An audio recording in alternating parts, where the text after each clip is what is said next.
Mas será que o mundo alguma vez já foi atacado por uma arma construída a partir de uma força da natureza? Julho de 1976. Apagões nos sistemas de comunicação do mundo todo ficaram sem explicação. Uma estranha frequência causou interferência em transmissões de rádio, televisão e telefone nos Estados Unidos. Jerry Smith é autor de um livro que trata das armas climáticas.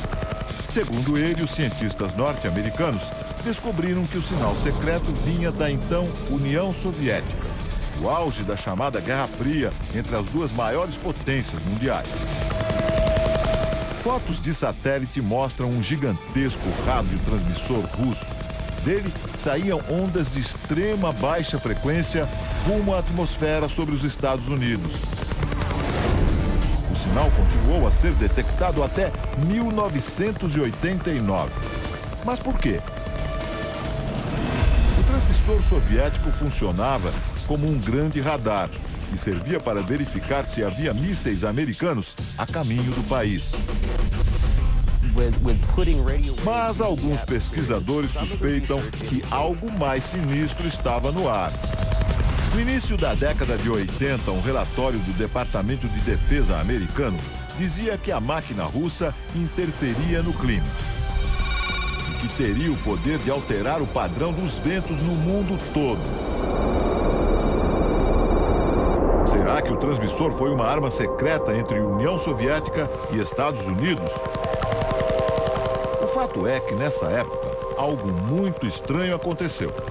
De 1987 a 1992, o estado da Califórnia passou por uma das secas mais dramáticas da história. As lavouras secaram e o gado morreu. O preço dos alimentos subiu vertiginosamente e a população ficou aterrorizada. Os especialistas em clima disseram que a causa foram as altas temperaturas que impediram a entrada de umidade na região, um fenômeno fora do comum para a Califórnia. Normalmente, os ventos de grande altitude levam a umidade para a costa dos Estados Unidos. As setas indicam que os ventos sopram sempre para o leste. Durante a seca, os ventos mudaram subitamente de direção e se enfraqueceram. É claro que os soviéticos negaram tudo. Este professor de táticas militares diz que negar faz parte do jogo. Afinal, nenhum governo se sentiria confortável em admitir que deu início a uma guerra climática. Coincidência ou não, em 92 os Estados Unidos começaram a construir este enorme complexo de antenas no Alasca, como parte do projeto conhecido como HAARP. A sigla em inglês quer dizer Programa de Investigação de Aurora Ativa de Alta Frequência. Um nome sofisticado para um projeto que começou na Força Aérea e na Marinha Americanas. O complexo reúne 180 antenas de 22 metros de altura. Juntas, elas podem apontar para qualquer alvo no céu e emitir milhões de watts de baixíssima frequência, formando uma trilha na atmosfera. Este militar americano diz que o projeto HAARP é usado apenas para fins de defesa. Mas uma outra teoria apareceu. A intensa energia jogada no céu pelo HAARP poderia ser um dos fatores do aquecimento global e das mudanças climáticas. O cientista Nick Begic acusa o governo americano de sonegar informações e garante: as pesquisas do HAARP são utilizadas, sim, para provocar mudanças climáticas. Quando as ondas de baixa frequência atingem a camada mais alta da atmosfera, elas criam um espaço vazio e mudam a posição das áreas de umidade.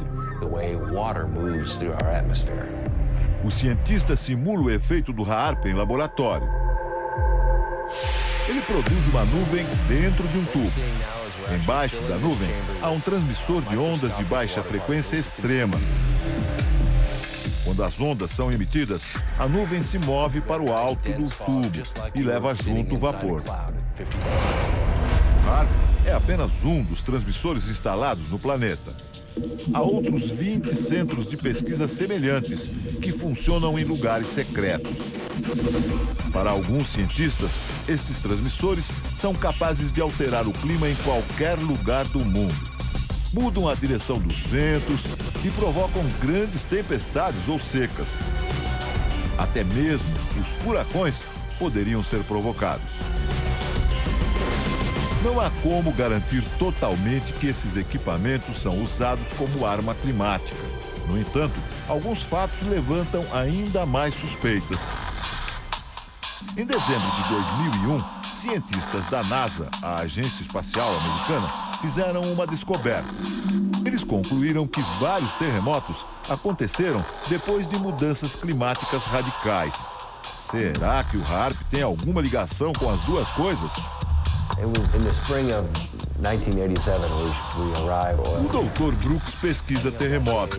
Ele trabalhava numa empresa de petróleo e gás e utilizava as mesmas ondas de baixíssima frequência do HAARP para suas pesquisas numa região do Pacífico.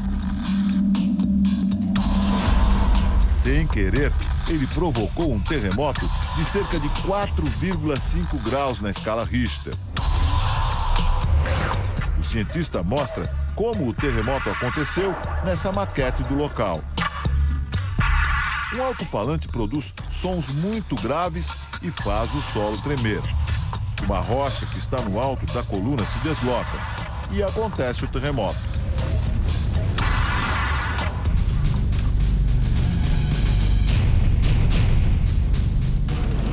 Várias teorias afirmam que o HAARP é responsável por terremotos em territórios inimigos dos Estados Unidos, como o Irã e o Afeganistão. Alguns afirmam também que o HAARP está ligado a um estranho fenômeno que ocorre no céu. Nos últimos anos, estranhas formações de nuvens aparecem nos céus do mundo e continuam aparecendo. Parecem apenas jatos de fumaça deixados por aviões.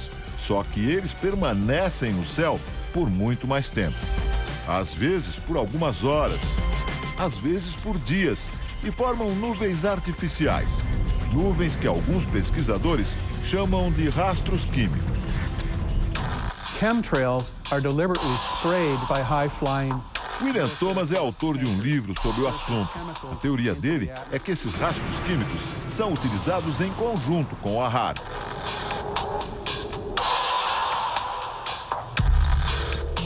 Segundo ele, os rastros químicos secam o ar. E o resultado de uma atmosfera sem umidade é o surgimento de secas.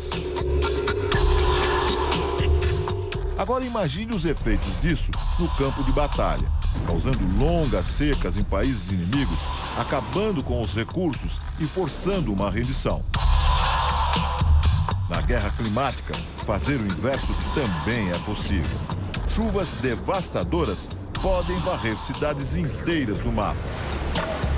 O escritor Jerry Smith diz que os militares fazem pesquisas climáticas desde a metade do século passado. Em agosto de 1952, a pequena cidade inglesa de Lynmouth sofreu uma grande enchente. Em apenas um dia, choveu 250 vezes mais do que o normal. Jerry diz que não foi apenas um fenômeno da natureza, e sim o resultado desastroso de uma experiência dos militares ingleses para estimular tempestades. Algumas testemunhas afirmam que antes da cheia, aviões da Força Aérea Britânica sobrevoaram a região.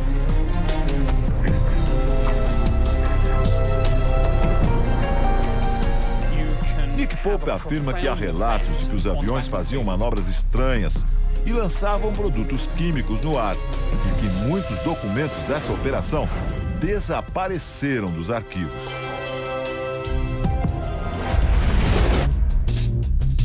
Vietnã, 10 anos depois. No auge da guerra, em 1966, outra experiência climática teria acontecido. O Projeto Popeye. Jerry Smith diz que na invasão do Vietnã, os americanos provocaram chuvas fortes. a princípio normais naquela região, mas não por períodos tão prolongados como aconteceu em outubro daquele ano. A técnica, hoje usada até na agricultura, consistia em espalhar com aviões militares cristais de iodo de prata nas nuvens sobre o território inimigo.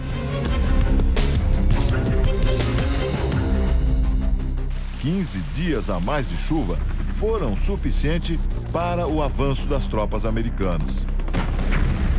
Estradas desmoronaram, as passagens dos rios foram destruídas. E a resistência vietnamita ficou isolada e sem suprimentos. Um sucesso passageiro na guerra perdida do Vietnã, mas que demonstrou o poder da arma climática. Mas e os furacões? Há quem diga que também é possível produzir furacões com um objetivo militar. Muitas pessoas acreditam que o furacão Katrina foi um deles. Uma arma utilizada em sua potência máxima.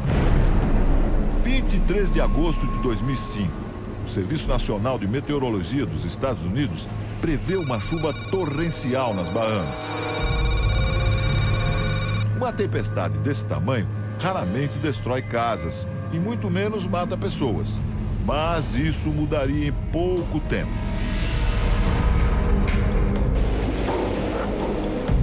O furacão Katrina se tornou um dos maiores desastres na história dos Estados Unidos. 1.800 pessoas morreram e o governo gastou o equivalente a mais de 160 bilhões de reais para reconstruir a região.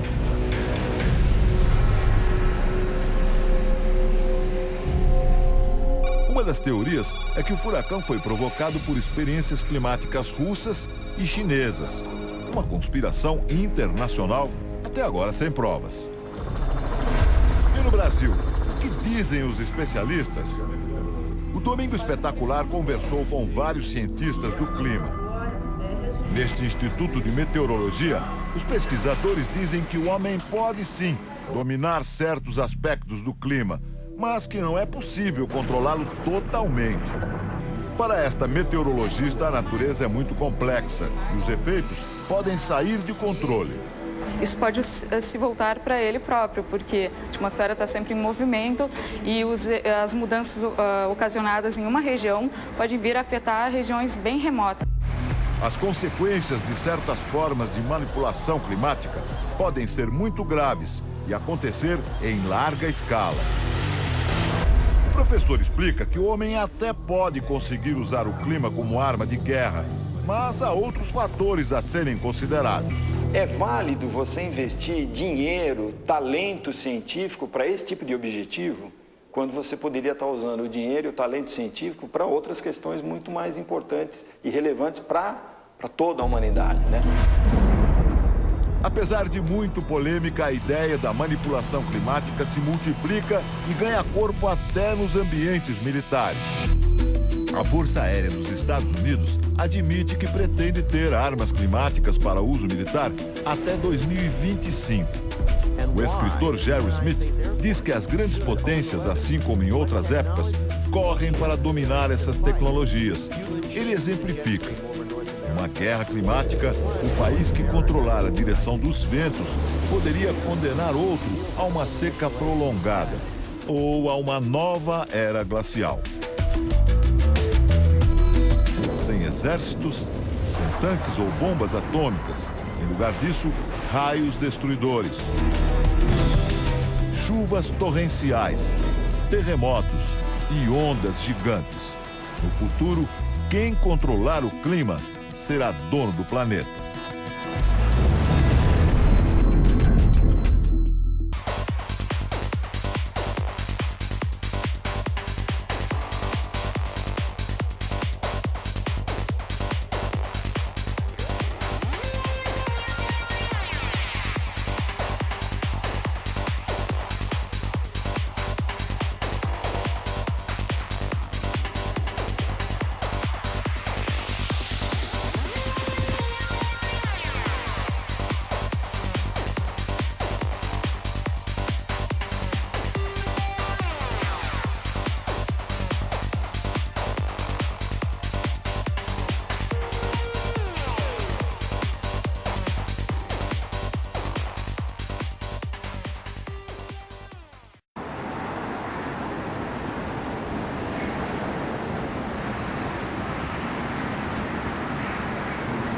rastro químico sendo deixado por um avião bem aqui na praia.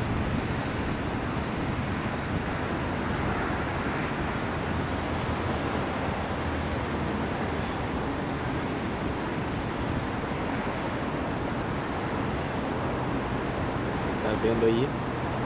Você pode ver que não é condensação do ar, olha o tamanho do rastro químico, porque ele está saindo exatamente por duas turbinas, por dois rastros, na verdade, separados. Olha aí. A condensação do ar, ela ocorre muito diferente do que você está vendo aí. Muito mais sutil. Isso é nitidamente uma nuvem química deixada no ar. Ele até sumiu o avião, olha.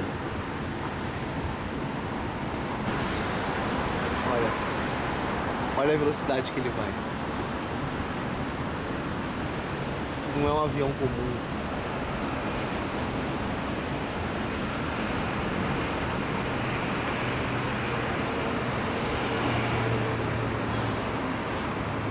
Olha o tamanho do rastro que ele está deixando numa